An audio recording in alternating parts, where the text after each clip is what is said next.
In this section, we'll take a look at some basic routing to allow us to switch between different pages inside of our application. But just before we do this though, I want to take a quick look at two different files which we'll be using, and these are views and components. And let's see what the difference is between these two.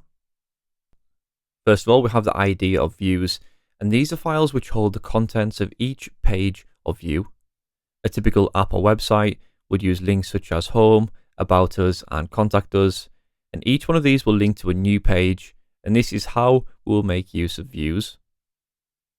Next, on to components, and components are generally smaller pieces of our application, which can be either a standalone item or it can be reused across multiple pages of views. A component could be any block of content, such as a location map, a product on an e-commerce store, or even just a simple block of text.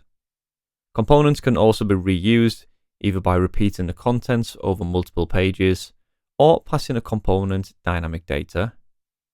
Both component files and Vue files are the same. They also have the same contents and structure since they are both Vue components, but having them in different folders keeps things organized.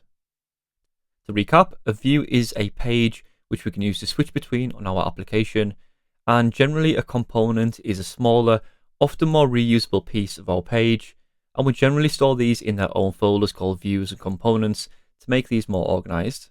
And this is what we're going to be taking a look at next.